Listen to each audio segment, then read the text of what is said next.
85 পৃষ্ঠার যে অঙ্কগুলো রয়েছে তার সমাধান করছি।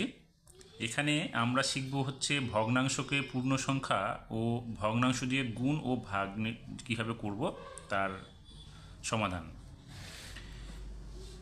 প্রশ্নটিতে রয়েছে, আমি মায়ের তৈরি পায়েসের 3/5 অংশ স্কুলে নিয়ে গেলাম। আমরা কিছু বন্ধু সমান ভাগে ভাগ করে খেলাম। প্রত্যেকে আমরা 1/10 অংশ পায়েস খেলাম। আমরা কতজন খেলাম তার একটা সমাধান এখানে হাতে কলমে দেখানোর চেষ্টা করেছে। তাহলে আমাদের যে 3/5 অংশ পায়েস সেটা কতজন খেলাম সেটা আমাদের ভাগ করতে হবে কত, 1/10 দিয়ে। তাহলে 3/5কে যদি আমরা 1/10 দিয়ে ভাগ করি সেটা ছবির মাধ্যমে কিভাবে বোঝানো যাবে সেটা নিচে হাতে কলমে একটু দেখানো আছে। আর যদি আমরা 3/5কে 1/10 দিয়ে ভাগ করি তাহলে ভাগটাও কিন্তু এখানে দেখানো আছে। সেটা কীভাবে ভাগ করেছে, 3/5 ভাগ 1/10। এখানে এই 1/10টা কী করেছে, ভাগ চিহ্নটাকে গুণ করে তার উল্টো করে দিয়েছে, অর্থাৎ 1/10-এর অনন্যক হচ্ছে 10/1। এবার প্রশ্নটা হচ্ছে অনন্যকটা কি। অনন্যক হচ্ছে যে দুটি ভগ্নাংশ গুণ করলে আমরা 1 পাবো, অর্থাৎ এখানে 1/10 গুণ 10/1 করেছে। তাহলে 1/10-এর সঙ্গে 10/1 গুণ করলে তার গুণফল 1 হবে। কী হবে দেখো, 10 10 কেটে যাবে, 1 1 কেটে যাবে, কিছুই থাকবে না, সেখানে শুধুমাত্র উপর নিচে 1 থাকবে। তাহলে 1কে 1 দিয়ে ভাগ করা বা 1 1 গুণ করা যাই করো সেটা একই হবে। সেক্ষেত্রে আমরা দেখতে পাচ্ছি 1/10-এর সঙ্গে তার অনন্যক হচ্ছে 10/1 গুণ করে আমরা গুণফলটা পেলাম কত, 1। তার মানে হচ্ছে এখানে আমরা যে ভাগটাকে সমাধান করব সেটা হচ্ছে 3/5 গুণ হয়ে যাবে, গুণ হয়ে এখানে যেটা থাকবে, যেটা দিয়ে ভাগ করব সেটা তার অনন্যক বের করব আমরা ভগ্নাংশটা, তাহলেই আমরা তার ভাগফলটা পেয়ে যাব। তাহলে এখানে দেখো 5 দিয়ে এটাকে ভাগ করেছে, এখানে 2 হবে, নিচে 1 থাকলো, তাহলে উপরে 3 দুগুণে 6 হলো, নিচের 1 আমরা লিখি না। সেক্ষেত্রে আমরা কি দেখলাম যে আমরা 6 জন মিলে সেই পায়েসের অংশটা ভাগ করে খেলাম।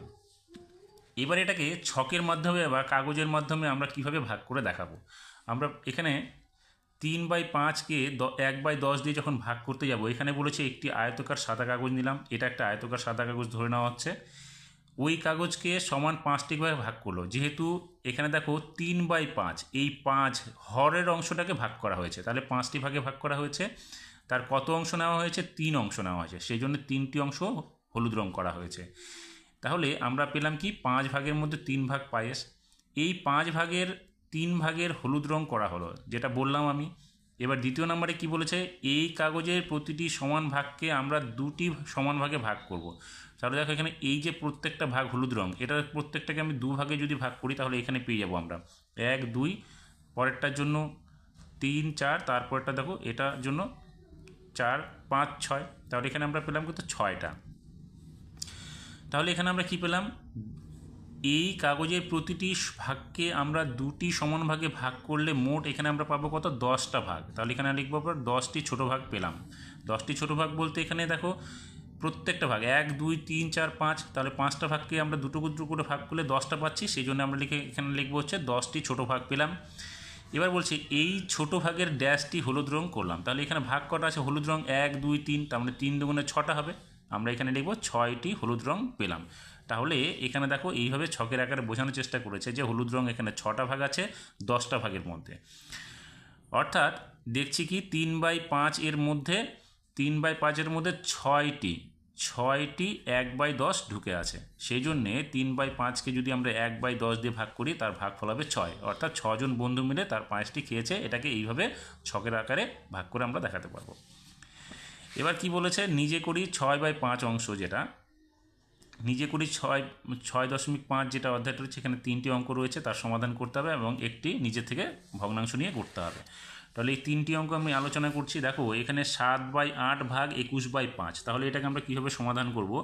আমরা কি করলাম, এখানে 7/8 এই ভাগ চিহ্নটা কী হবে, গুণ চিহ্ন হয়ে যাবে, হয়ে এটা উল্টো হয়ে যাবে, অর্থাৎ এখানে 21/5 আছে, সেটা হবে 5/21। এবার আমরা এটাকে কাটাকাটি করব। কাটাকাটি করতে গেলে কী হয়, হয় উপরে নিচে কাটাকাটি করতে হবে, আর না হলে কোনাকুনি, অর্থাৎ 8-এর সঙ্গে 5, 7-এর সঙ্গে 21। দেখো 8-এর সঙ্গে 5 তো কাটাকাটি করা যাবে না, 7 দিয়ে আমরা 21কে ভাগ করতে পারবো, এখানে হবে 3। তাহলে এটা কত হলো, উপরে হলো 5, নিচে থাকলো 3 8 24, তাহলে এটা হয়ে গেল আমাদের একটা। এবার 2 নম্বরে কি আছে, 2 নম্বরে আছে 3/28, এটা ভাগ আছে, ভাগটাকে আমরা কি করব, গুণ করে 9/7 যেটা আছে তার উল্টো করব 7/9। এবার কি করব, এটাকে আমরা কাটাকাটি করব। দেখো উপরে নিচে কাটাকাটি হচ্ছে না, আমরা এবার কোনাকুনি কাটাকাটি করার চেষ্টা করব। অর্থাৎ দেখো 7 দিয়ে যদি 28কে ভাগ করি তাহলে হবে 4, 3 দিয়ে যদি আমরা 9কে ভাগ করি তাহলে হবে 3। এবার উপরে দেখো কিছুই থাকলো না, কিছুই থাকলো না কথাটা ভুল, আমরা কিন্তু এখানে 1 পাই। কারণটা হচ্ছে 3 দিয়ে যখন 3কে ভাগ করি তার ভাগফল 1 হয়, 7 দিয়ে যখন 7কে ভাগ করি তার ভাগফল কিন্তু 1 হয়। তাহলে 1 আর 1 গুণ করলে উপরে হবে 1 আর নিচে হবে 3 4 12, তাহলে হয়ে গেল।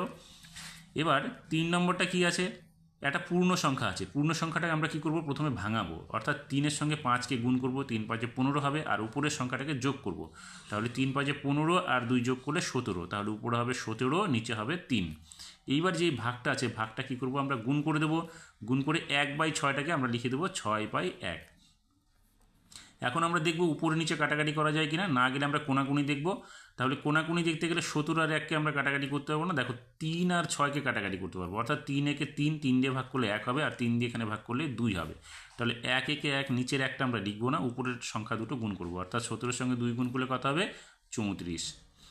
পরেরটা কি আছে, এখানে বলেছে দেখো, পরের বলতে এখানে 4 নাম্বার যেটা অঙ্কটা রয়েছে, দুটি ছক দেওয়া আছে, বলছে নিজে দুটি প্রকৃত ভগ্নাংশ বসাই। প্রকৃত ভগ্নাংশ কি, প্রকৃত ভগ্নাংশ হচ্ছে যার লব ছোট এবং হর বড়, তাকে বলে প্রকৃত ভগ্নাংশ। সেক্ষেত্রে আমি দুটি ভগ্নাংশ এখানে নিয়েছি নিজের থেকে, তোমরা তোমাদের মতো করে নেবে। সেটা হচ্ছে দেখো, প্রথম ভগ্নাংশটা নিয়েছি 2/3, 2 ছোট 3 বড়, অর্থাৎ 2/3 অংশটা প্রকৃত ভগ্নাংশ।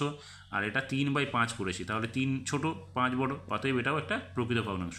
এবার এই প্রকৃত ভগ্নাংশ দুটো ভাগকে আমরা কীভাবে করব, তাহলে 2/3 এই ভাগটাকে আমরা কি করব, গুণ করে দেব। গুণটা হয়ে কি হবে, এটা উল্টো হয়ে যাবে, 3/5, এটা হয়ে যাবে 5/3। তাহলে এখানে হলো 5/3। দেখো এবার উপরে নিচে কাটাকাটি যাচ্ছে না, কোনাকুনি কাটাকাটি যাচ্ছে না, অতএব আমরা কী করব, উপরের সংখ্যা গুণ করব এবং নিচের সংখ্যা গুণ করব। তাহলে 2-এর সঙ্গে 5 গুণ করলে কত হবে, 10, আর 3-এর সঙ্গে 3 গুণ করলে কি হবে, 9 হবে। তাহলে এটা এবারে আমাদের কী হবে, পূর্ণ সংখ্যা চলে আসবে, কারণ উপরে হচ্ছে আমাদের বড় সংখ্যা হয়ে গেল। তাহলে আমরা এটাকে ভাগ করে দেবো এখানে 10কে। তাহলে দেখো এখানে ভাগ করলে কী হবে, 9 একে 9 হলো, 1 বাঁচবে, 1 উপরে যাবে, নিচে 9, অর্থাৎ এটা কত হলো, 1 পূর্ণ 1/9। আশা করি তোমরা বুঝতে পেরেছো কিভাবে আমাদের এই অঙ্কগুলো সমাধান করতে হবে। ভালো লাগলে অবশ্যই লাইক শেয়ার কমেন্টস করবে, এবং যারা নতুন তারা অবশ্যই এই চ্যানেলটাকে সাবস্ক্রাইব করবে এই ধরনের সমাধান পাওয়ার জন্য। সকলকে ধন্যবাদ।